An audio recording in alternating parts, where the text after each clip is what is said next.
여보, 이분이 누구세요? 당신 남편은 원래 제 남편이었어요.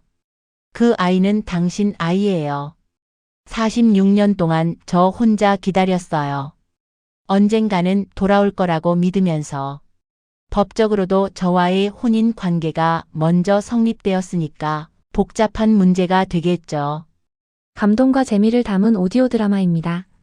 시작하기 전 구독과 좋아요 부탁드립니다. 소중한 댓글로 여러분의 생각도 나눠주세요. 서울 양천구의 오래된 아파트 단지. 26년 전 입주했을 때만 해도 반짝반짝 새 것이었던 건물들이 이제는 세월의 흔적을 고스란히 드러내고 있습니다. 엘리베이터 버튼은 닳아서 숫자가 흐릿해졌고 복도 바닥 타일 곳곳에는 금이 가 있었죠. 그래도 윤정희에게는 소중한 보금자리였습니다. 새벽 5시, 정희는 어김없이 눈을 뜹니다. 나이가 들수록 잠이 줄어든다더니 정말 그런 것 같았어요. 슬리퍼를 신고 거실로 나가니 남편 상도가 이미 소파에 앉아 있습니다. 언제부터인가 상도도 새벽잠이 없어졌거든요. 여보, 오늘도 일찍 일어났네요. 그냥 잠이 안 와서. 상도는 대충 대답하고는 다시 텔레비전 화면을 바라봅니다. 뉴스에서는 어제와 비슷한 이야기들이 나오고 있었어요. 정치, 경제, 사회. 80살 나이에도 여전히 세상 돌아가는 일에 관심이 많은 남편이었습니다. 정희는 부엌으로 가서 커피를 끓입니다. 하루도 빠짐없이 해온 일상이었죠. 물이 끓는 소리, 커피 내리리는 향기, 그리고 거실에서 들려오는 뉴스 소리.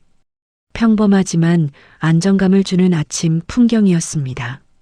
엄마, 안녕히 주무셨어요? 딸 영우가 방에서 나옵니다. 이혼하고 아이들과 함께 친정으로 들어온 지 벌써 3년이 되었어요.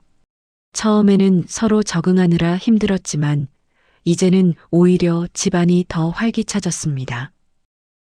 잘 잤어. 애들은? 아직 자고 있어요. 주말이니까 좀 더 자게 둘게요. 영우는 정희 옆에 서서 함께 아침 준비를 합니다.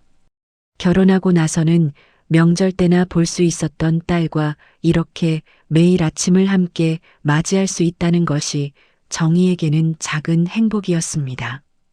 아빠는 요즘 어떠세요? 뭔가 조용하신 것 같은데. 영우의 말에 정희도 고개를 끄덕입니다. 정말 그랬어요. 예전에는 아침마다 신문도 꼼꼼히 읽고 라디오도 틀어놓고 했는데 요즘에는 그냥 멍하니 텔레비전만 보고 있었거든요.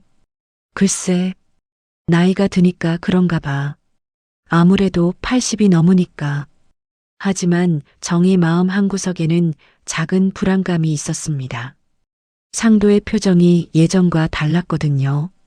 뭔가 먼 곳을 바라보는 듯한 그런 눈빛이었어요.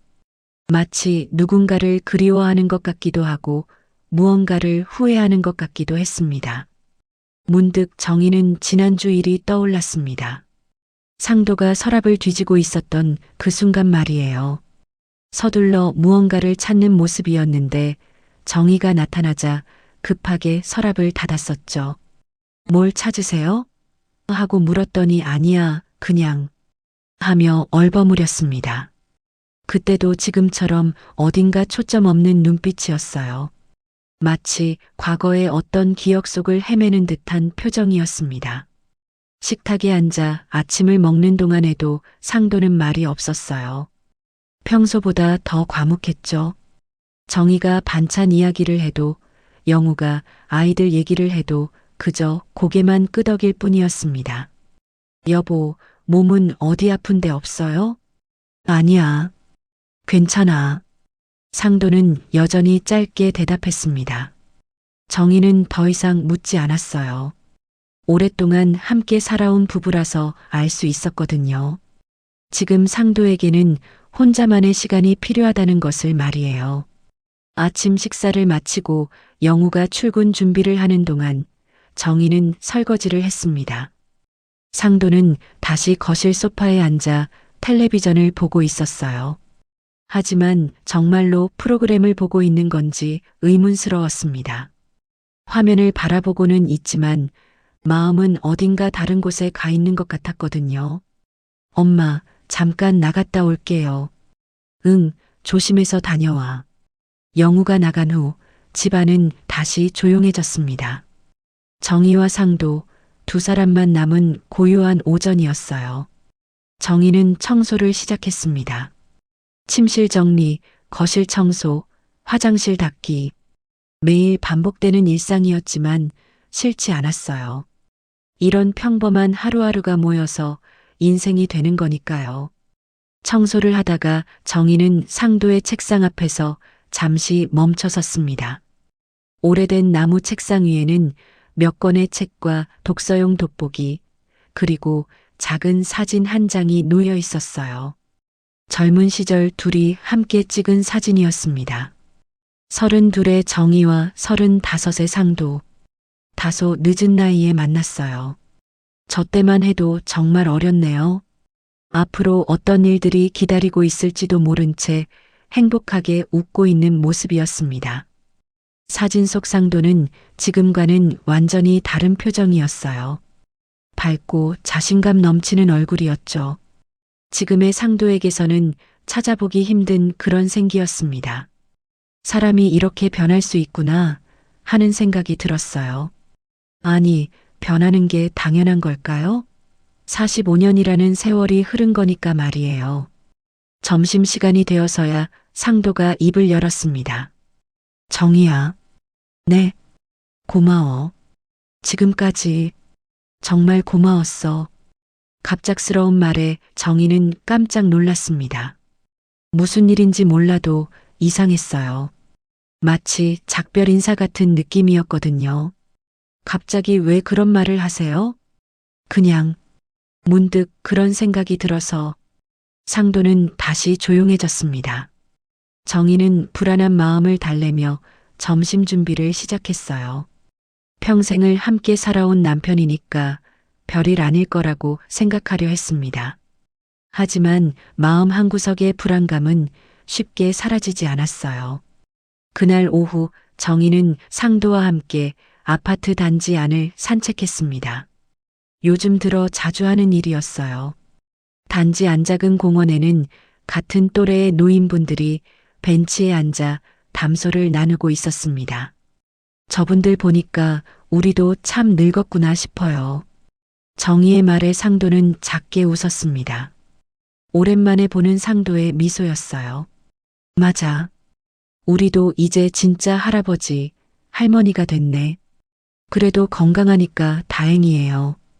두 사람 다 큰 병 없이 여기까지 온 게 얼마나 감사한 일인지 몰라. 상도는 정희의 손을 살짝 잡았습니다. 거친 손에서 따뜻함이 느껴졌어요.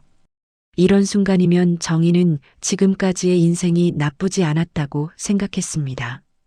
가난했고 힘들었지만 서로 의지하며 살아왔으니까요. 저녁이 되어 영우가 돌아왔을 때 집안 분위기는 오전보다 한결 따뜻해져 있었습니다. 상도도 평소보다 말이 많았고 손녀들과도 장난을 쳤어요. 할아버지, 내일 공원 갈까요? 그래, 내일 날씨 좋으면 가자. 이런 평범한 대화가 정희에게는 소중했습니다. 이것이 바로 가족이구나 하는 생각이 들었어요. 화려하지도 특별하지도 않지만 서로를 사랑하고 아끼는 마음이 있는 곳이 가족이었습니다.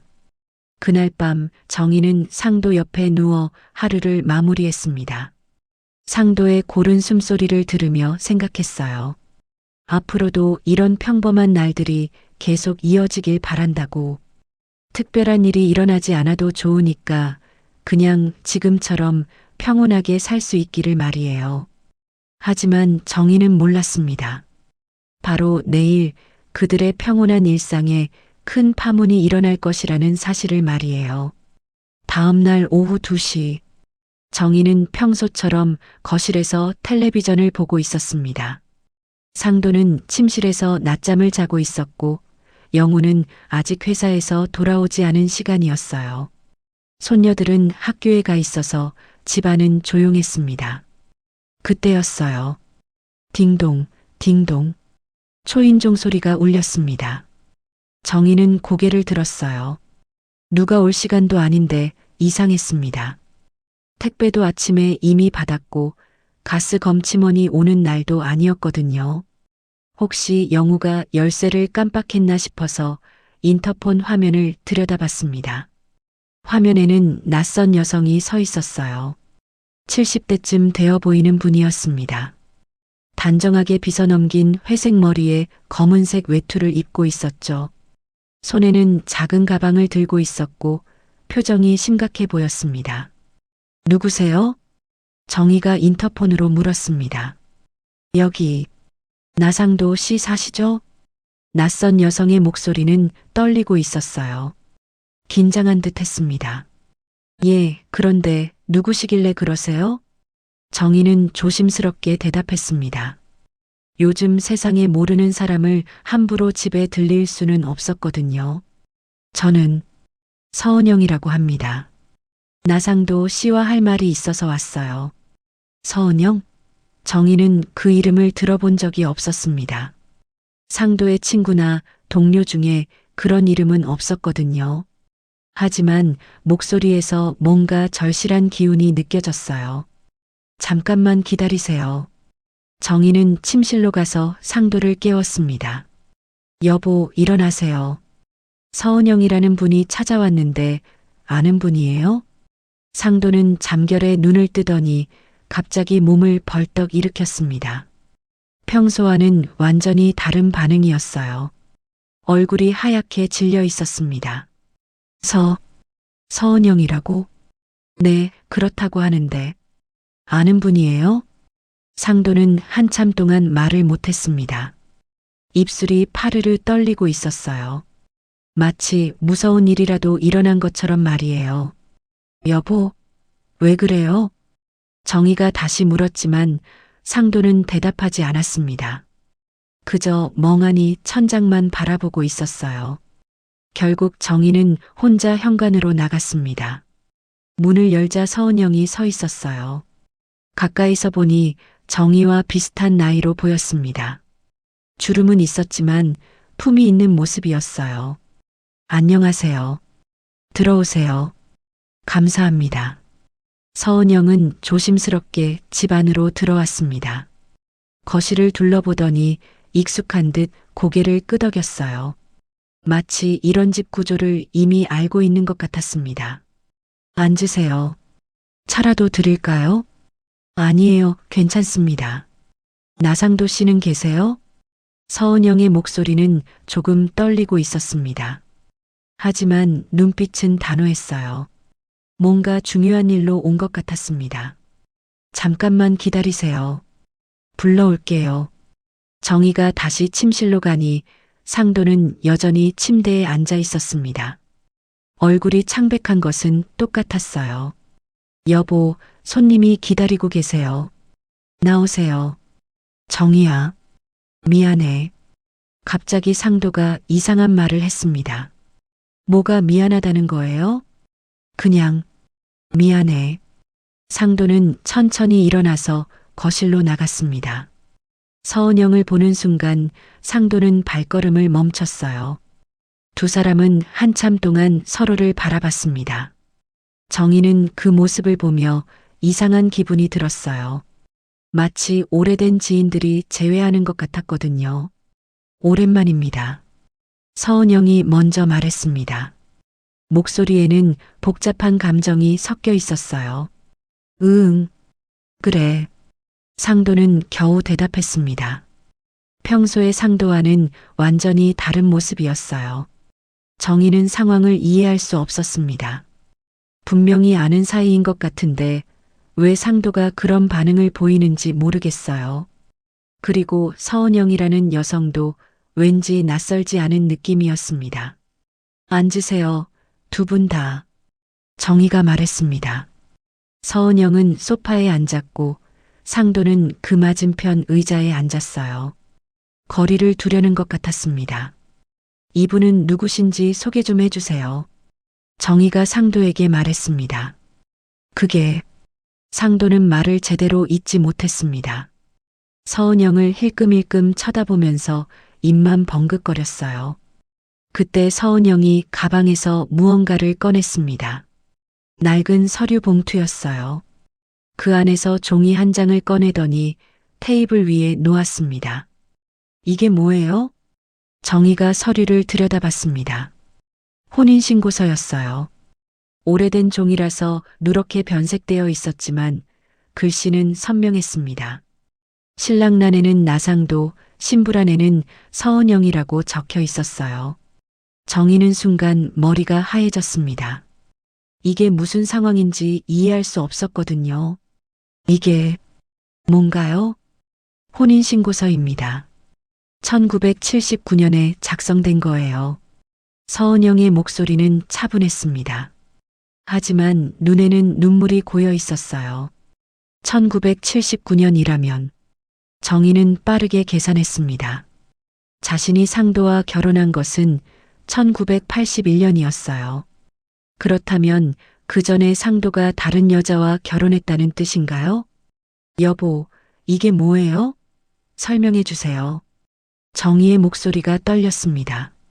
상도는 고개를 푹 숙이고 대답하지 않았어요. 서은영이 다시 가방에서 사진을 꺼냈습니다. 흑백 사진이었는데 젊은 남녀가 함께 서 있는 모습이었어요. 남자는 젊은 시절의 상도였고 여자는 젊은 시절의 서은영이었습니다. 이 사진도 그때 찍은 거예요. 정희는 사진을 보며 충격을 받았습니다. 상도의 표정이 너무 행복해 보였거든요. 자신과 결혼했을 때보다도 더 밝고 환한 얼굴이었어요. 정희 씨, 죄송합니다. 이렇게 갑자기 찾아와서 서은영이 정희를 바라보며 말했습니다. 그런데 저는 진짜 나상도 씨의 부인이에요. 법적으로도 그렇고요. 정희는 머리가 어지러웠습니다. 이런 일이 실제로 일어날 수 있는 건가요? 45년을 함께 살아온 남편에게 이런 비밀이 있었다니. 여보, 진짜예요? 이분과 결혼한 적이 있어요? 정희가 간절한 마음으로 물었습니다. 아니라고 해주길 바랐어요. 이 모든 게 오해라고 말해주길 원했습니다. 하지만 상도는 여전히 고개를 숙인 채 아무 말도 하지 않았어요. 그 침묵이 곧 대답이었습니다. 그럼 저는 뭐가 되는 거예요? 정희의 목소리가 점점 작아졌습니다. 45년 동안의 결혼 생활이 한순간에 무너지는 느낌이었어요. 서은영은 정희를 불쌍한 눈으로 바라봤습니다. 정희 씨도 피해자예요. 저희 둘 다 이 사람에게 속은 거죠. 그 순간 상도가 갑자기 벌떡 일어났습니다. 은영아, 미안해. 정말 미안해. 상도의 목소리는 떨리고 있었어요. 오랫동안 숨겨왔던 죄책감이 터져 나오는 것 같았습니다. 미안하다고 하면 해결되는 일이에요? 서은영의 목소리에 분노가 섞였습니다. 47년 동안 저 혼자 기다렸어요. 언젠가는 돌아올 거라고 믿으면서 정희는 이 모든 대화를 들으며 현실을 받아들일 수 없었습니다. 꿈이길 바랐어요. 악몽에서 깨어나면 모든 게 원래대로 돌아가기를 원했습니다. 하지만 서은영의 다음 말은 더 큰 충격이었어요. 그리고 우리 아들도 있어요. 당신 아들이요. 아들이라고요? 정희의 목소리가 떨렸습니다. 이미 충분히 충격적이었는데 또 다른 폭탄이 터진 것 같았어요. 서은영은 고개를 끄덕였습니다. 네, 46살이에요. 당신이 떠난 후에 낳았어요. 상도는 그 말을 듣고 더욱 고개를 숙였습니다. 어깨가 떨리고 있었어요. 정희는 남편의 그런 모습을 처음 봤습니다. 여보, 이게 사실이에요? 정희가 간절히 물었지만 상도는 대답하지 않았어요. 대신 벽시계만 멍하니 바라보고 있었습니다. 서은영이 다시 가방에서 또 다른 사진을 꺼냈습니다. 이번에는 컬러 사진이었어요. 중년 남성이 웃고 있는 모습이었는데 놀랍게도 젊은 시절 상도와 닮아 있었습니다. 이게 우리 아들이에요. 상준이라고 해요. 정희는 사진을 받아들고 자세히 들여다봤습니다. 눈매, 코, 입모양까지 상도와 너무 닮아 있었어요. 부정하고 싶어도 부정할 수 없는 닮음이었습니다. 정말 닮았네요. 정희는 어떤 말을 해야 할지 몰랐습니다. 분노해야 할지, 슬퍼해야 할지, 아니면 그냥 무너져 버려야 할지 알 수 없었어요. 상준이는 아버지가 누군지도 모르고 자랐어요. 저는 그 아이에게 아버지가 일찍 돌아가셨다고 말했거든요. 서은영의 목소리에는 깊은 슬픔이 배어 있었습니다. 그런데 이제 더 이상 거짓말하고 싶지 않아요. 그 아이도 자기 아버지를 알 권리가 있어요. 정희는 갑자기 화가 났습니다. 지금까지는 놀라고 당황스러웠는데 이제는 분노가 올라왔어요. 그래서 47년 만에 나타나신 거예요? 우리 가정을 파괴하려고? 가정을 파괴한 건 제가 아니에요. 바로 저 사람이죠. 서은영이 상도를 가리키며 말했습니다. 저는 그냥 제 권리를 찾으러 온 거예요. 법적으로 정당한 아내의 권리를요. 그때 현관문이 열리는 소리가 났습니다. 영우가 퇴근해서 돌아온 것 같았어요. 엄마, 저 왔어요. 영우가 거실로 들어오더니 낯선 여성을 보고 멈춰 섰습니다. 손님이 계시네요? 분위기가 심상치 않다는 것을 눈치챈 영우는 조심스럽게 물었습니다. 엄마, 무슨 일이에요? 아빠는 왜 저렇게 고개를 숙이고 계세요? 정희는 딸에게 뭐라고 설명해야 할지 막막했습니다. 어떻게 말해야 할까요? 아버지에게 다른 아내가 있었다고? 형제가 있다고? 서은영이 먼저 입을 열었습니다. 안녕하세요. 저는 서은영이라고 해요. 따님이시죠? 네. 나영우라고 합니다. 그런데 영우는 여전히 상황을 파악하지 못하고 있었어요. 영우야, 앉아. 정희가 딸을 소파로 불렀습니다. 이제는 말해야 할 때였어요. 이분이 아빠와 예전에 결혼했던 분이래. 영우의 얼굴이 순간 굳었습니다. 네? 뭐라고요? 1979년에 혼인신고를 했대. 우리보다 먼저. 영우는 아버지를 바라봤습니다. 아빠, 이게 사실이에요? 상도는 여전히 대답하지 않았어요. 그 침묵이 영우에게는 확신을 줬습니다. 정말이네요. 정말 그런 일이 있었던 거네요. 영우의 목소리가 차가워졌습니다. 그럼 엄마는 뭐가 되는 거예요? 45년 동안 속고 산 거예요? 서은영이 조심스럽게 말했습니다. 따님, 저도 속은 사람이에요. 어느 날 갑자기 사라져 버렸거든요. 이분이. 그래서 지금 오신 거예요? 45년 만에? 영우의 질문에 서은영은 잠시 망설였습니다. 사실, 저도 오래전에 포기했어요. 그런데 얼마 전에 아들이 자기 아버지를 찾고 싶다고 하더라고요. 일찍 돌아가셨다는 말은 예전부터 믿지 않고 있었다면서. 서은영은 핸드백에서 또 다른 서류를 꺼냈습니다. 이건 호적 등본이에요. 나상도 씨와 제가 부부로 등재되어 있어요. 정희는 그 서류를 받아보며 현실을 받아들여야 했습니다. 정말로 법적으로는 서은영이 상도의 아내였던 거예요. 그럼 우리 엄마와 아빠 결혼은 뭐예요? 영우가 따져 물었습니다. 그것도 법적으로는 유효해요. 하지만 저와의 혼인 관계가 먼저 성립되었으니까 복잡한 문제가 되겠죠. 서은영의 설명을 들으며 정희는 머리가 아팠습니다. 이런 복잡한 법적 문제를 어떻게 해결해야 하는지 모르겠었어요. 아빠, 이제 뭐라고 말씀 좀 해보세요. 뭐가 어떻게 된 건지. 영우가 강하게 말했습니다.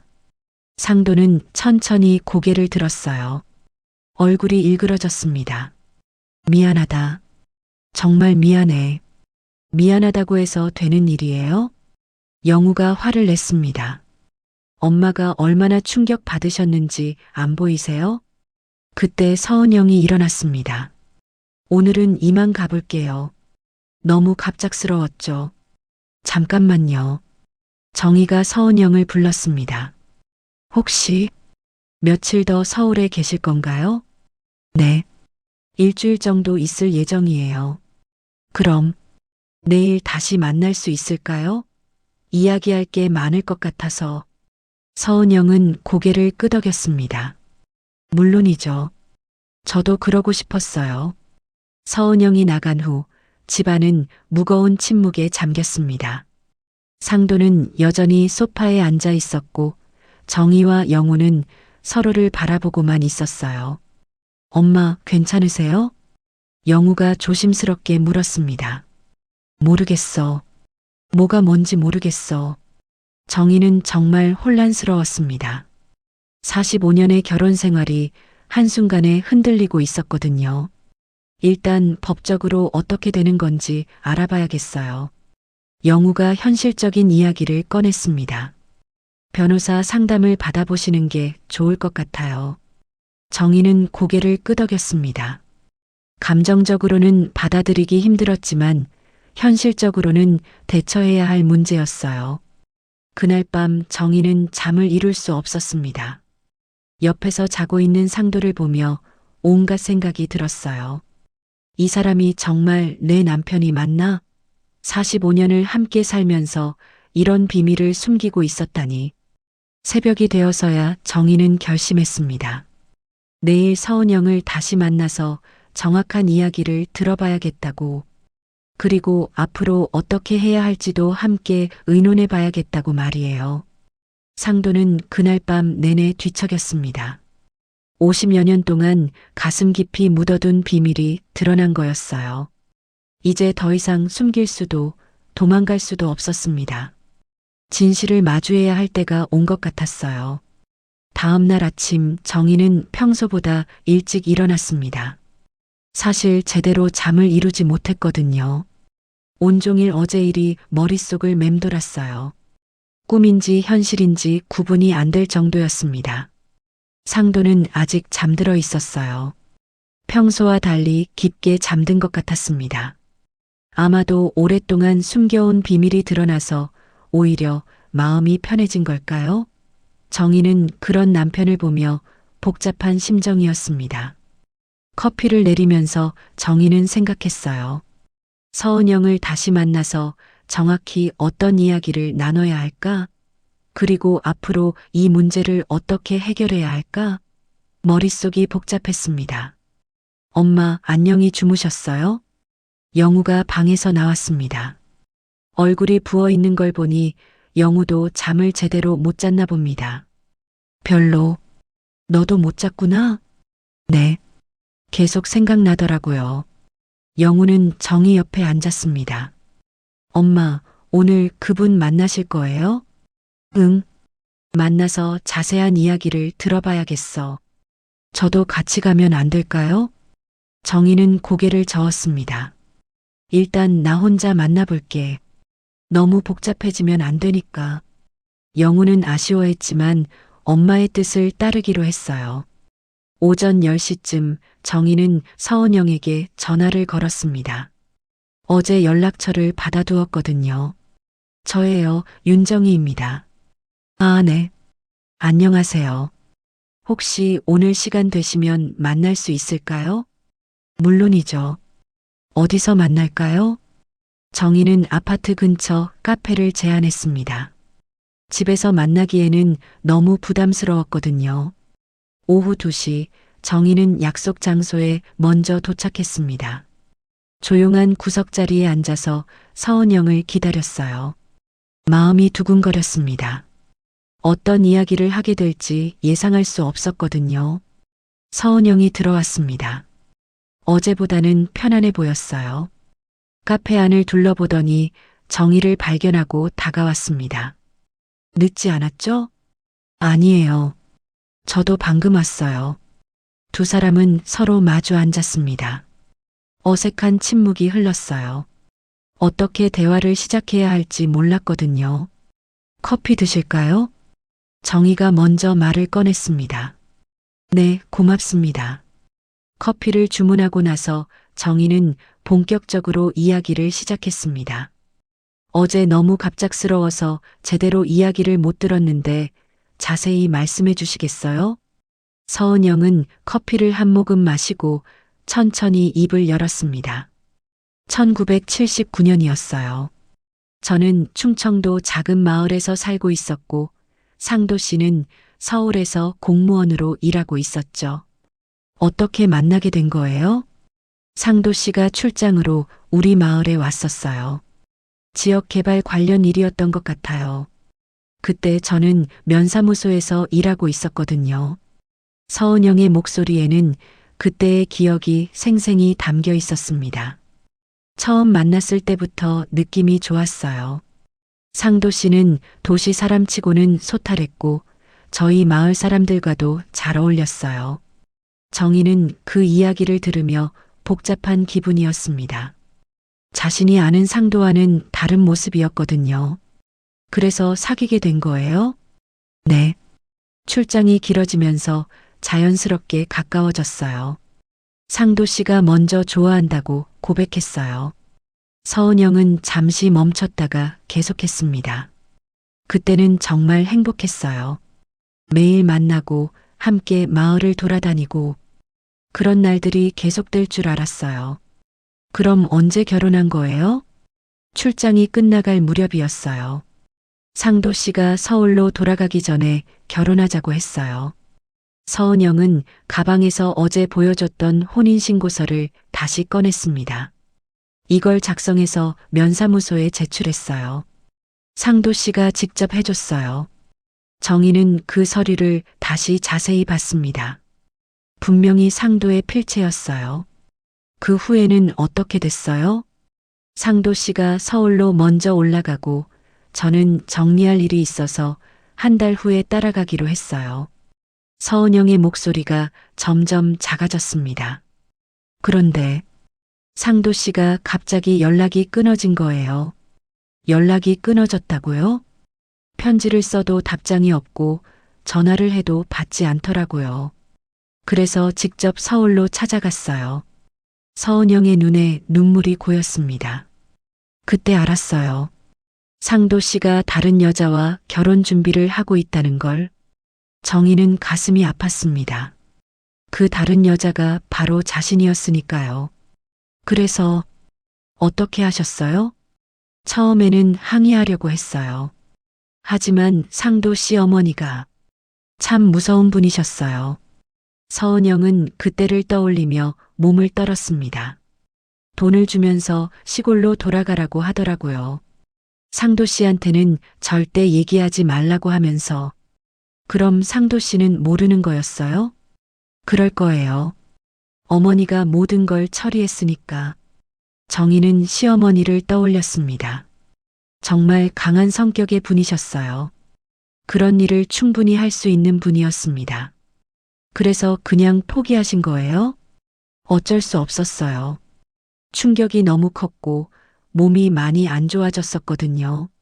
정희는 깜짝 놀랐습니다. 몸이 아프셨어요? 네. 그때는 몰랐는데 시간이 지나고 나서야 임신인 걸 알게 됐어요. 그리고 몸이 다시 회복했을 때는 이미 두 분이 결혼식을 올린 상태였었죠.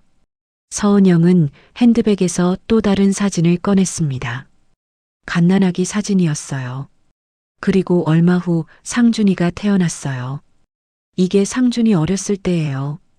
사진 속 아기는 정말 상도를 닮아 있었습니다. 정희는 인정할 수밖에 없었어요. 그럼 혼자 키우신 거예요? 네. 쉽지 않았어요. 그 시절에 미혼모로 아이를 키운다는 게 주변 시선도 차갑고 서은영의 목소리에는 그때의 고생이 배어 있었습니다. 아드님한테는 뭐라고 했어요? 아버지가 사고로 돌아가셨다고 했어요. 거짓말이었지만 어쩔 수 없었어요. 정희는 서은영이 얼마나 힘들었을지 상상이 됐습니다. 그런데 왜 지금에서야 나타나신 거예요? 사실 저도 오래전에 포기했어요. 상도 씨를 잊으려고 노력했고요. 서은영은 잠시 망설이더니 계속했습니다. 그런데 얼마 전에 상준이가 말하더라고요. 자기 진짜 아버지를 찾고 싶다고.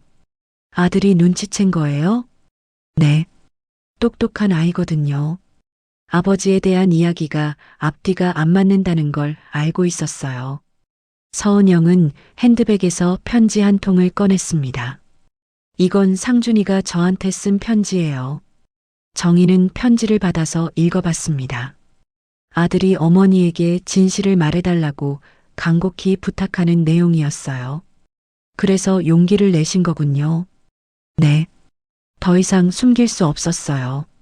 상준이도 이제 중년이고 알 권리가 있다고 생각했어요. 정희는 서은영의 마음을 이해할 것 같았습니다. 어머니로서 당연한 마음이었어요. 그럼 앞으로 어떻게 하실 생각이에요? 모르겠어요. 일단 상도 씨와 제대로 이야기를 나눠보고 싶어요. 서은영은 정희를 바라봤습니다. 정희 씨는 어떻게 생각하세요? 정희는 한참 동안 대답하지 못했습니다. 어떻게 대답해야 할지 모르겠었거든요. 저도 모르겠어요. 너무 갑작스러워서. 두 사람은 잠시 침묵했습니다. 각자의 생각에 잠겨 있었어요. 정희 씨, 서은영이 먼저 말을 꺼냈습니다. 저희 적이 될 필요는 없을 것 같아요. 둘 다 피해자니까. 정희는 고개를 끄덕였습니다. 서은영 말이 맞았어요. 진짜 잘못한 사람은 따로 있었으니까요. 내일 상도 씨랑 같이 만날 수 있을까요? 이제 정확한 이야기를 들어봐야겠어요. 그러죠. 저도 그래야 한다고 생각해요. 두 여자는 서로를 바라보며 묘한 동질감을 느꼈습니다. 같은 남자에게 속았다는 공통점이 있었거든요. 다음 날 오후 정희는 집에서 상도와 마주 앉아 있었습니다. 서은영이 오기 전에 남편과 먼저 이야기를 나눠보고 싶었거든요. 여보, 이제 진실을 말해주세요. 정희의 목소리는 차분했지만 단호했습니다. 여보, 미안해. 상도는 여전히 고개를 숙이고 있었어요. 미안하다는 말 말고 정확히 뭐가 어떻게 된 건지 설명해 주세요. 상도는 한참 동안 침묵했습니다. 그러더니 천천히 입을 열었어요. 1979년 충청도에 출장을 갔을 때 은영이를 만났어. 그래서요? 처음에는 그냥 친하게 지내는 사이였어. 그런데 점점 좋아하게 됐지. 상도의 목소리가 떨리고 있었습니다. 출장이 길어지면서 매일 만났어. 그 사람도 날 좋아한다고 했고. 정희는 가슴이 아팠습니다. 남편이 다른 여자를 사랑했다는 사실이 받아들여지지 않았어요. 그래서 결혼한 거예요? 응. 그때는 정말 사랑한다고 생각했어. 상도가 고백했습니다. 그럼 저와는 뭐였어요? 사랑이 아니었다는 거예요? 정희의 목소리가 높아졌습니다. 아니야. 당신도 사랑했어. 하지만 그때는. 상도는 말을 잇지 못했어요. 그때 초인종이 울렸습니다. 서은영이 온 것 같았어요. 정희가 문을 열자 서은영이 서 있었습니다. 어제보다 더 긴장한 표정이었어요. 안녕하세요. 들어오세요. 서은영이 거실로 들어오자 상도는 더욱 움츠러들었습니다. 두 여자 사이에 끼인 상황이 불편한 것 같았어요. 앉으세요. 정희가 서은영을 소파로 안내했습니다. 상도는 그 맞은편에 앉아 있었어요. 상도 씨, 서은영이 먼저 말을 꺼냈습니다. 이제 정확한 이야기를 해주세요. 왜 그때 갑자기 사라진 거예요? 상도는 한참 동안 대답하지 않았어요. 그러더니 무거운 입을 열었습니다. 어머니 때문이었어. 어머니요? 서은영이 되물었습니다. 서울에 돌아왔을 때 어머니한테 이야기했어. 결혼했다고. 상도는 그때를 떠올리며 괴로워했습니다. 그랬더니 어머니가 화를 내시더라고. 이미 봐둔 처자가 있는데 시골 처녀와 결혼할 수 없다고. 정희는 시어머니를 생각했습니다. 정말 고집이 센 분이셨어요. 그래서 어떻게 됐어요? 서은영이 물었습니다. 어머니가 모든 걸 처리하겠다고 하셨어. 상도의 목소리가 점점 작아졌습니다. 나는 반대했어. 은영이한테 설명하겠다고 했어. 그럼 왜 연락을 안 한 거예요? 서은영의 목소리에 분노가 섞였습니다. 어머니가 편지를 다 가로챘어. 전화도 하지 못하게 했고. 상도는 변명처럼 들리는 말을 했습니다. 그럼 직접 오면 됐잖아요. 서은영이 소리쳤습니다. 갔어. 한 번 갔었어. 상도의 고백에 두 여자는 놀랐습니다. 언제요? 정희가 물었습니다. 은영이가 서울로 올라온 다음 주였어. 상도는 그때 일을 생생히 기억하고 있었습니다. 하지만 이미 늦었더라고. 무슨 뜻이에요? 서은영이 다그쳤습니다. 어머니가 이미 너한테 돈을 주고 보냈다고 하시더라고. 상도의 말에 서은영은 분노했습니다. 그래서 포기한 거예요? 그냥? 미안해. 정말 미안해. 상도는 고개를 숙였습니다. 그때 나는 겁쟁이였어. 서은영은 눈물을 흘렸습니다. 저 혼자 아이를 키웠어요. 얼마나 힘들었는지 아세요? 알아. 정말 미안해. 미안하다고 해서 되는 일이에요? 서은영의 목소리가 떨렸습니다. 정희는 그 모습을 보며 마음이 복잡했습니다. 분명히 서은영도 피해자였어요. 그럼 저와 결혼할 때는 어떤 심정이었어요? 정희가 상도에게 물었습니다. 너도 사랑했어. 하지만 은영이를 잊을 수가 없었어. 상도의 고백에 정희는 충격을 받았습니다. 그럼 저와의 결혼은 뭐였어요? 어머니가 정해준 거예요? 아니야. 처음엔 어머니가 정해준 사람이라 마음을 안 주려고 했는데 직접 만나보니 정말 괜찮은 사람이었어. 나는 너를 진심으로 좋아했어. 상도가 변명했습니다. 하지만 은영이도 잊을 수 없었어. 그게 내 죄야. 서은영이 가방에서 무언가를 꺼냈습니다. 작은 상자였어요. 이걸 보세요. 상자를 열자 반지가 들어 있었습니다. 오래된 금반지였어요. 이거 당신이 저한테 끼워준 결혼 반지예요. 서은영은 그 반지를 손가락에 꼈습니다. 아직도 맞았어요. 정희는 자신의 손을 봤습니다. 똑같은 반지가 끼워져 있었어요. 여보, 이게 뭐예요? 정희가 물었습니다. 미안해. 둘 다 정말 사랑했어. 상도가 고백했습니다. 그럼 그동안 우리는 똑같은 반지를 끼고 살았던 거예요? 정희의 목소리가 떨렸습니다. 정말 미안해. 정희는 갑자기 일어났습니다. 잠깐만요. 확인하고 싶은 게 있어요. 정희는 침실로 갔습니다. 상도의 옷장을 열고 깊숙한 곳을 뒤졌어요. 예전에 본 적이 있는 상자가 있었거든요. 상자를 꺼내서 열어봤습니다. 안에는 편지들과 사진들이 들어 있었어요. 모두 서은영과 관련된 것들이었습니다. 정희는 편지를 들고 거실로 돌아왔습니다. 이게 뭐예요? 정희가 편지들을 테이블에 던졌습니다. 서은영이 편지를 받습니다. 이거 제가 보낸 편지예요. 그럼 당신이 받은 거였어요? 서은영이 놀랐습니다. 아니야. 어머니가 주셨어. 나중에. 상도가 설명했습니다. 그럼 읽었다는 거네요? 정희가 다그쳤습니다. 응, 읽었어. 상도는 고개를 숙였습니다. 서은영이 편지를 읽기 시작했습니다. 자신이 쓴 편지였지만 상도가 받았는지 몰랐던 편지들이었어요.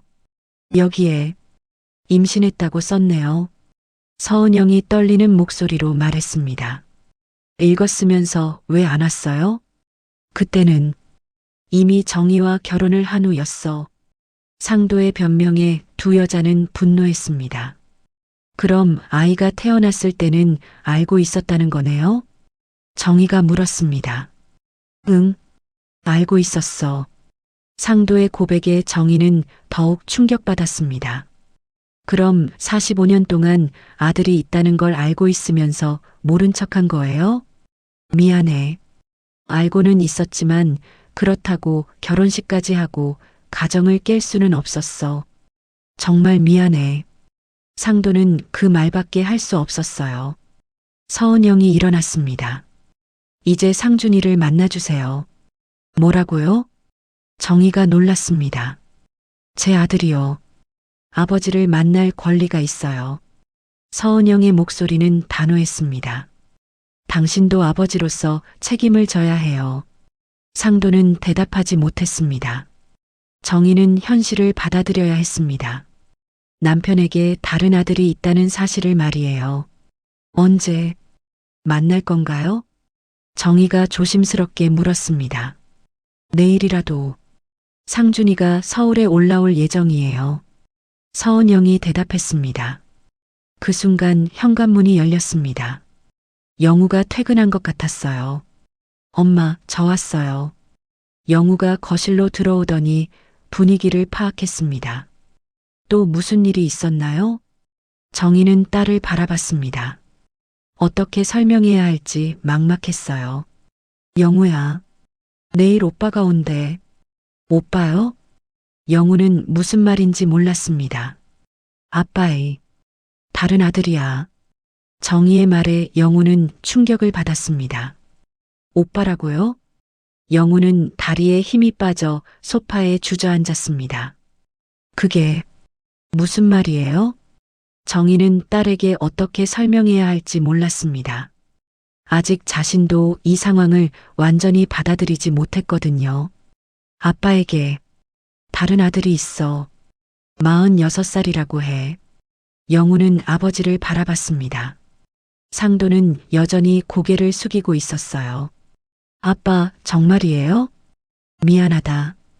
영우야. 상도의 목소리는 기력이 없었습니다. 영우는 서은영을 바라봤습니다. 그 아들이 이분의 아들이라는 거죠? 네. 상준이라고 해요. 서은영이 대답했습니다. 내일 서울에 올라온다고 하는데 만나고 싶어 해요. 영우는 머리를 감쌌습니다. 이게 꿈인지 현실인지 모르겠네요. 그때 아이들이 방에서 나왔습니다. 웅성거리는 소리를 듣고 나온 것 같았어요. 엄마, 무슨 일이에요? 12살 큰아이가 물었습니다. 아무것도 아니야. 방에서 놀아. 영우가 아이들을 방으로 보냈습니다. 이런 복잡한 이야기를 아이들이 들으면 안 됐거든요. 서은영이 핸드백에서 최근 사진을 꺼냈습니다. 이게 상준이 최근 사진이에요. 영우는 사진을 받아봤습니다. 중년 남성이 웃고 있는 모습이었는데 정말 아버지를 닮아 있었어요. 정말 아빠를 닮았네요. 영우는 인정할 수밖에 없었습니다. 그분은 뭘 하시는 분이에요? 중학교 교사예요. 수학을 가르치고 있어요. 서은영이 자랑스럽게 말했습니다. 결혼은 했나요? 정희가 물었습니다. 네. 아내와 딸 하나가 있어요. 그럼 손녀도 있다는 거네요. 정희는 복잡한 심정이었습니다. 상준이 아내는 이 사실을 알고 있나요? 정희가 물었습니다. 아니요. 아직 말하지 않았어요. 서은영이 대답했습니다. 일단 아버지부터 만나고 나서 천천히 말할 생각이에요. 그때 상도가 갑자기 일어났습니다. 미안해. 잠깐만 나갔다 올게. 상도는 밖으로 나갔습니다. 담배를 피우러 간 것 같았어요. 저 사람, 지금까지 담배를 끊었는데. 정희가 한숨을 쉬었습니다. 스트레스를 많이 받으시나 봐요. 서은영이 말했습니다. 그럴 만도 하죠.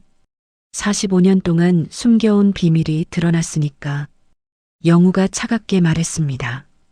그런데 앞으로 어떻게 할 건가요? 정희가 현실적인 질문을 했습니다.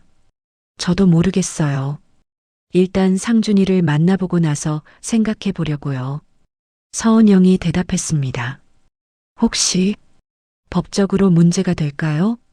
영우가 걱정스럽게 물었습니다. 글쎄요. 복잡한 문제겠죠. 서은영도 확신이 서지 않았습니다. 변호사 상담을 받아봐야겠어요. 정희가 말했습니다. 상도가 집으로 들어왔습니다. 담배 냄새가 났어요. 여보, 담배 피웠어요? 미안. 너무 답답해서. 상도는 다시 의자에 앉았습니다. 상도 씨, 서은영이 말을 꺼냈습니다. 내일 상준이가 오면 뭐라고 할 건가요? 상도는 한참 동안 생각했습니다. 모르겠어. 뭐라고 해야 할지. 일단 사과부터 해야죠. 영우가 단호하게 말했습니다. 46년 동안 아버지 역할을 못한 것에 대해서 상도는 고개를 끄덕였습니다. 그래, 사과해야지. 서은영은 시계를 봤습니다. 시간이 늦었네요. 오늘은 이만 가볼게요. 어디 계세요? 정희가 물었습니다. 근처 모텔에 있어요. 그럼 내일 몇 시에 볼까요? 상준이가 오후에 도착할 예정이에요. 3시쯤 괜찮을까요? 정희는 상도를 바라봤습니다. 괜찮아요. 기다리고 있을게요. 서은영이 나간 후 집안은 다시 무거운 분위기에 휩싸였습니다. 영우가 아버지를 바라봤습니다. 아빠, 내일 그분 만나면 뭐라고 할 거예요? 모르겠다. 정말 모르겠어. 상도는 무력해 보였습니다. 일단 솔직하게 말씀하세요. 왜 지금까지 나타나지 않았는지. 영우가 조언했습니다. 그래도 이제라도 만나는 게 다행이에요. 정희도 한마디 했습니다. 정말 그럴까? 상도가 불안해했습니다. 만약 날 원망한다면? 당연히 원망하겠죠. 영우가 솔직하게 말했습니다. 하지만 그것도 감수해야 하는 거 아닌가요? 상도는 고개를 끄덕였습니다. 그날 밤 정희는 잠을 이룰 수 없었습니다. 내일 어떤 일이 일어날지 예상할 수 없었거든요. 상도도 마찬가지였어요. 침대에서 뒤척이며 내일을 걱정했습니다. 여보, 정희가 어둠 속에서 말했습니다. 응? 내일 잘할 수 있을까요? 모르겠어. 하지만 해야 할 일이니까. 상도가 대답했습니다. 상준이는 어떤 사람일까요? 좋은 사람일 거야. 은영이가 잘 키웠을 테니까. 상도는 서은영을 신뢰하고 있었습니다. 혹시 저희를 원망할까요? 정희가 걱정했습니다. 그럴 수도 있겠지. 하지만 이해시켜야지. 다음 날 오전 정희는 평소보다 일찍 일어나서 집안을 정리했습니다. 처음 만나는 의부사들을 위해서였어요. 상도도 일찍 일어나서 면도를 하고 깔끔하게 옷을 갈아입었습니다. 오늘은 정장을 입으세요. 정희가 말했습니다. 정장? 처음 만나는 아들한테 예의를 갖춰야죠. 상도는 정희의 말을 따랐습니다. 영우도 회사를 반차내고 집에 있기로 했어요. 저도 궁금해요. 어떤 분인지. 점심을 먹고 나서 가족들은 거실에서 기다렸습니다. 시간이 너무 느리게 가는 것 같았어요.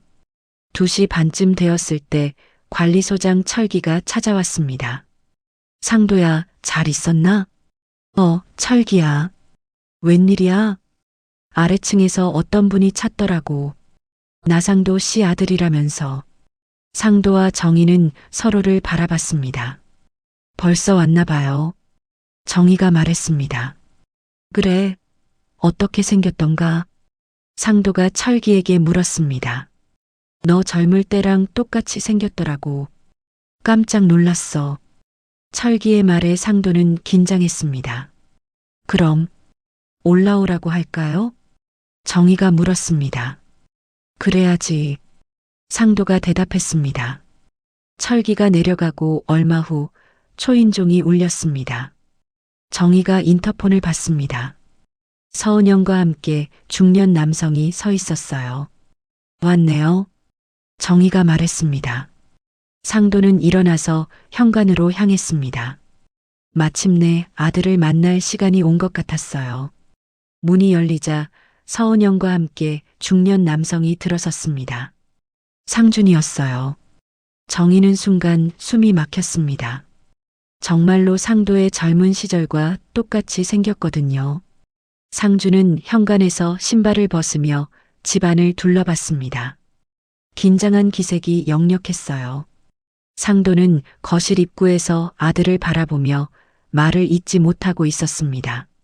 안녕하세요. 상준이 먼저 인사했습니다. 목소리까지 상도와 비슷했어요. 응. 그래, 안녕. 상도는 겨우 대답했습니다. 정희가 나서서 상황을 정리했어요. 들어오세요. 앉으시고요. 감사합니다. 상준은 정중하게 인사했습니다. 예의 바른 모습이었어요. 영우도 상준을 보며 놀랐습니다. 아버지의 젊은 시절과 너무 닮아 있었거든요. 저는 나상준이라고 합니다. 상준이 자기소개를 했습니다. 영우라고 해요. 아버지 딸이고요. 영우도 어색하게 인사했습니다. 그럼 제 여동생이시네요. 상준의 말에 영우는 복잡한 기분이었어요. 일단 앉아서 이야기하자. 5명은 모두 거실에 둘러앉았습니다. 상도와 상준은 서로 마주보고 앉았어요. 어색한 침묵이 흘렀습니다. 상준이 먼저 입을 열었습니다. 아버지라고 불러봐도 될까요? 상도는 그 말을 듣고 눈물이 났습니다. 물론이지, 아들아. 두 남자는 서로를 바라보며 감격했습니다. 46년 만의 만남이었어요. 정말 나와 닮았구나. 상도가 말했습니다. 그렇죠? 저도 사진 보고 깜짝 놀랐습니다. 상준이 웃으며 대답했습니다. 어머니한테서 아버지 이야기 많이 들었나요? 상도가 물었습니다. 아니요. 사실 어머니는 아버지에 대해 거의 말씀하지 않으셨어요. 상준의 말에 서은영은 미안한 표정이었어요. 그래서 더 궁금했어요. 제 아버지가 어떤 분인지. 상도는 죄책감을 느꼈습니다. 미안해. 정말 미안하다. 왜 그때 저희를 찾지 않으셨어요? 상준이 직설적으로 물었습니다. 상도는 한참 동안 대답하지 못했어요. 어떻게 설명해야 할지 몰랐거든요. 그때는 어린애였어. 겁쟁이였고. 겁쟁이라고요? 상준이 되물었습니다. 어머니의 반대도 있었고 이미 정희와 결혼 준비도 하고 있었고. 상도는 변명처럼 들리는 말을 했습니다. 그럼 저희보다 이쪽이 더 중요했다는 거네요. 상준의 목소리에 서운함이 섞였습니다. 그런 건 아니야. 상도가 변명하려 했지만 상준이 말을 끊었습니다. 그럼 뭐예요? 저희 모자를 버린 거 아닌가요? 상준아. 서은영이 아들을 말렸습니다. 괜찮아요, 어머니. 궁금했던 걸 물어보는 거예요. 상준은 아버지를 똑바로 바라봤습니다. 46년 동안 한 번도 찾아오지 않으셨잖아요. 상도는 할 말이 없었습니다. 편지도 알고 계셨죠? 어머니가 임신했다고 쓴 편지도 알고 있었어. 상도가 고백했습니다. 그럼 왜 안 오셨어요? 상준의 목소리가 높아졌습니다. 이미 새 가정을 꾸리고 있었어. 상도의 말에 상준은 분노했습니다. 그래서 저희는 없는 존재가 된 거군요. 그런 게 아니야. 항상 미안하게 생각했어. 미안하게 생각하면서도 찾아오지는 않으셨네요. 상준은 냉정했습니다. 정희가 끼어들었습니다. 상준 씨, 저도 미안해요. 아무것도 몰랐어요. 아주머니는 잘못이 없어요. 속은 거잖아요. 상준이 정희를 바라보며 말했습니다. 사실 아주머니도 피해자세요. 영우가 상준을 바라봤습니다. 오빠 라고 불러도 될까요? 물론이죠. 상준이 웃으며 대답했습니다. 오빠는 저희를 원망하세요? 영우가 조심스럽게 물었습니다. 원망할 이유는 없어요. 여동생이 무슨 잘못이에요? 상준은 영우에게는 따뜻했습니다. 하지만 아버지는 다르죠. 상준이 다시 상도를 바라봤습니다. 46년이에요. 거의 반세기를 기다렸어요. 상준아, 정말 미안해. 상도는 계속 사과했습니다. 미안하다는 말이면 되는 건가요? 상준의 목소리가 떨렸습니다. 제가 얼마나 아버지를 그리워했는지 아세요? 서은영이 아들의 손을 잡았습니다. 상준아, 진정해. 괜찮아요, 어머니. 하고 싶은 말이 있어요. 상준은 아버지를 똑바로 바라봤습니다. 저는 제 딸에게 할아버지가 있다고 말해주고 싶어요. 딸이 있다고? 상도가 놀랐습니다. 네, 15살이에요. 상준이 핸드폰에서 사진을 보여줬습니다. 이게 제 딸이에요. 수진이라고 해요. 사진 속에는 예쁜 여학생이 웃고 있었어요. 정말 예쁘네. 정희가 감탄했습니다. 그럼 저에게는 조카가 되는 거네요. 영우도 신기해했습니다. 수진이는 할아버지에 대해 뭘 알고 있나요? 정희가 물었습니다. 아무것도 몰라요.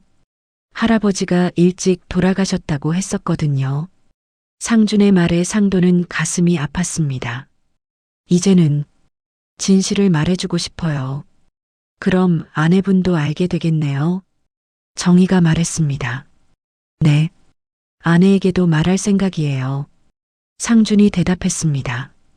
어떻게 받아들일지 서은영이 걱정했습니다. 처음에는 놀라겠지만 이해해 줄 거예요. 상준은 아내를 믿고 있었습니다. 상도가 조심스럽게 물었습니다. 나를 용서할 수 있겠니? 상준은 한참 동안 생각했습니다. 쉽지 않을 것 같아요. 솔직한 대답이었습니다. 하지만 이제라도 만났으니까 천천히 관계를 만들어가면 되겠죠. 상준의 말에 상도는 희망을 느꼈습니다. 정말 그럴 수 있을까? 노력해보세요. 지금까지 못한 아버지 역할을 상준이 제안했습니다.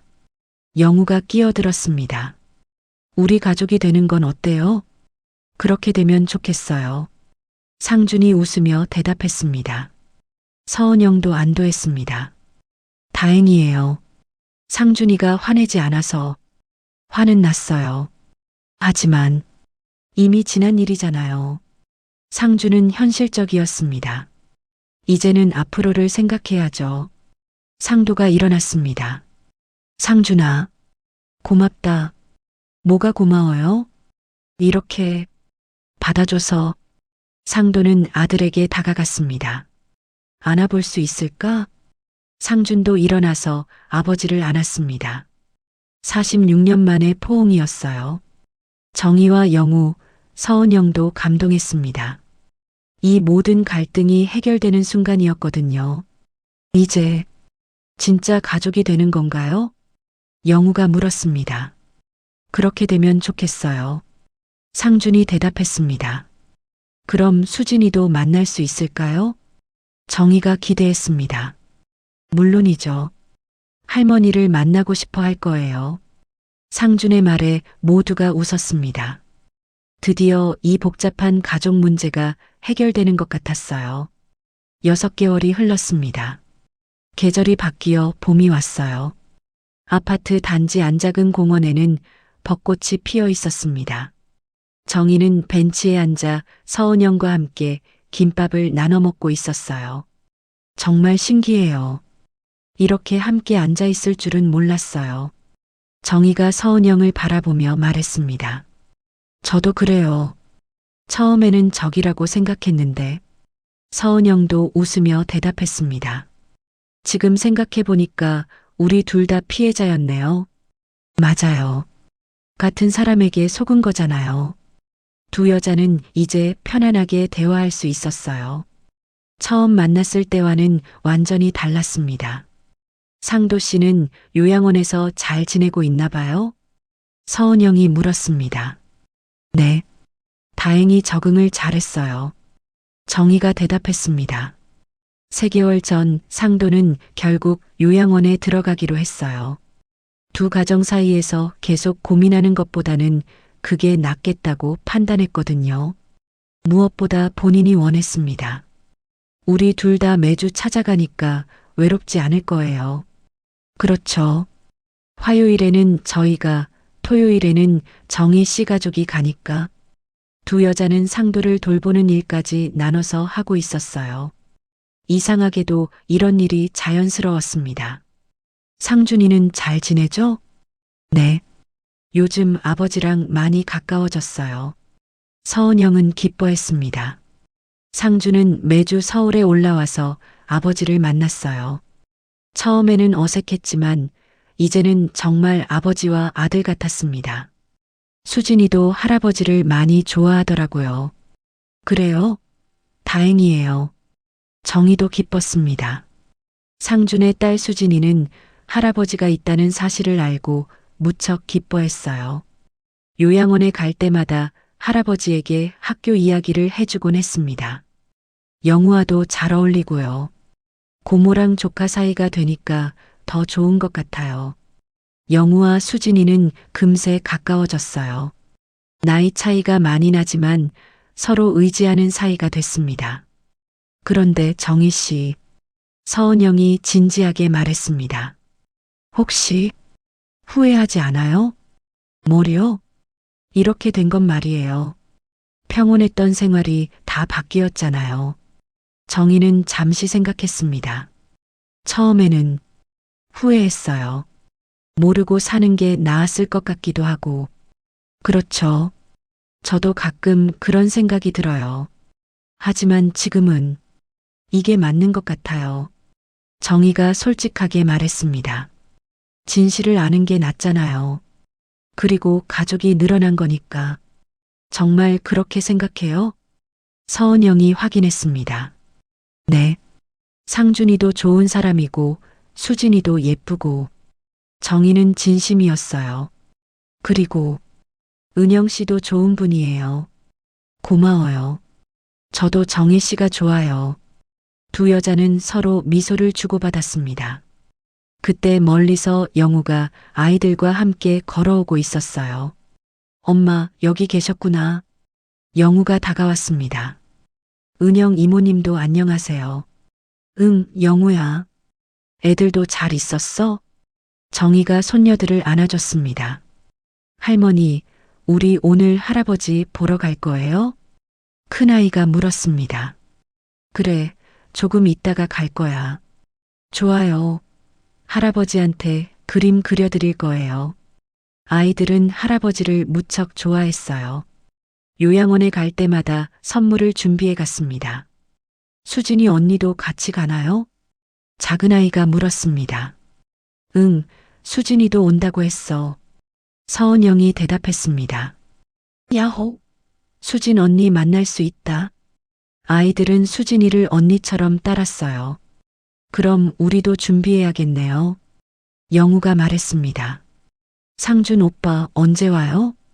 1시간 후에 온다고 했어. 서은영이 시계를 봤습니다. 그럼 그때까지 좀 더 있을까요? 정희가 제안했습니다. 좋아요. 다들 벤치에 앉아서 이야기를 나눴어요. 이상하게도 이런 모습이 자연스러웠습니다. 1시간 후 상준이 아내와 딸을 데리고 나타났습니다. 안녕하세요. 수진이가 멀리서부터 손을 흔들었습니다. 수진 언니. 아이들이 달려가서 수진이를 반겼어요. 상준의 아내 미영도 함께 왔습니다. 처음에는 이 복잡한 상황을 이해하기 어려워했지만 이제는 자연스럽게 받아들이고 있었어요. 어머님들, 안녕하세요. 미영이 정희와 은영에게 인사했습니다. 어서 와. 우리 며느리. 정희가 미영을 반겼습니다. 정말 신기해요. 어머님이 두 분이시니. 미영이 웃으며 말했습니다. 복 받은 거지 뭐. 서은영도 웃었습니다. 그럼 이제 요양원으로 갈까요? 상준이 제안했습니다. 그래. 아버지가 기다리고 계실 거야. 정희가 일어났습니다. 일행은 함께 요양원으로 향했습니다. 함께 걷는 모습이 정말 가족 같았어요. 요양원에 도착하자 상도가 기다리고 있었습니다. 휠체어에 앉아 있었지만 표정은 밝았어요. 아버지, 상준이 먼저 달려가서 인사했습니다. 상준이 왔구나. 상도는 아들을 보며 기뻐했습니다. 할아버지, 수진이도 할아버지에게 달려갔어요. 우리 수진이 어서 와. 상도는 손녀를 무척 사랑했습니다. 정희와 은영도 상도에게 다가갔어요. 여보, 몸은 어때요? 괜찮아. 아이들이 자주 와줘서 외롭지 않아.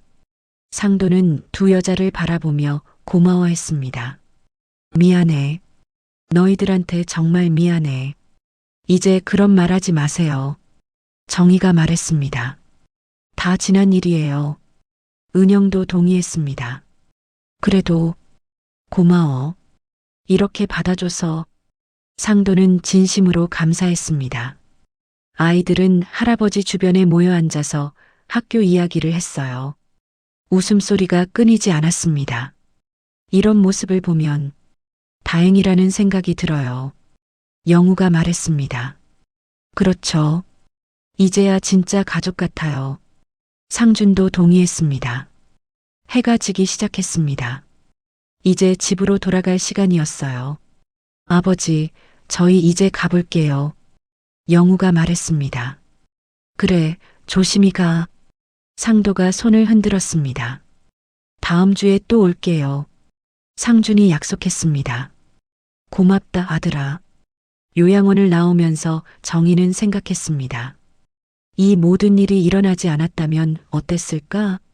평온했겠지만 이런 소중한 만남도 없었을 거예요. 정희 씨, 서은영이 말했습니다. 우리 정말 잘해낸 것 같아요. 그래요. 처음에는 어떻게 될지 몰랐는데 이제는 진짜 가족이네요. 맞아요. 조금 복잡하지만 따뜻한 가족. 두 여자는 서로를 보며 웃었습니다. 상준이 다가와서 말했습니다. 어머님들 정말 고마워요. 이렇게 받아주셔서. 뭘 우리도 고마워요. 정희가 대답했습니다. 가족이 늘어나서 더 행복해요. 영우도 한마디 했습니다. 오빠 만나서 정말 좋아요.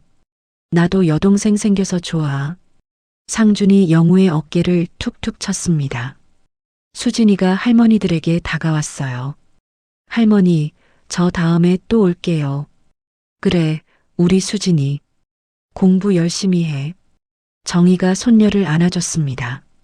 할머니도 건강하세요. 은영도 수진이를 안아줬어요.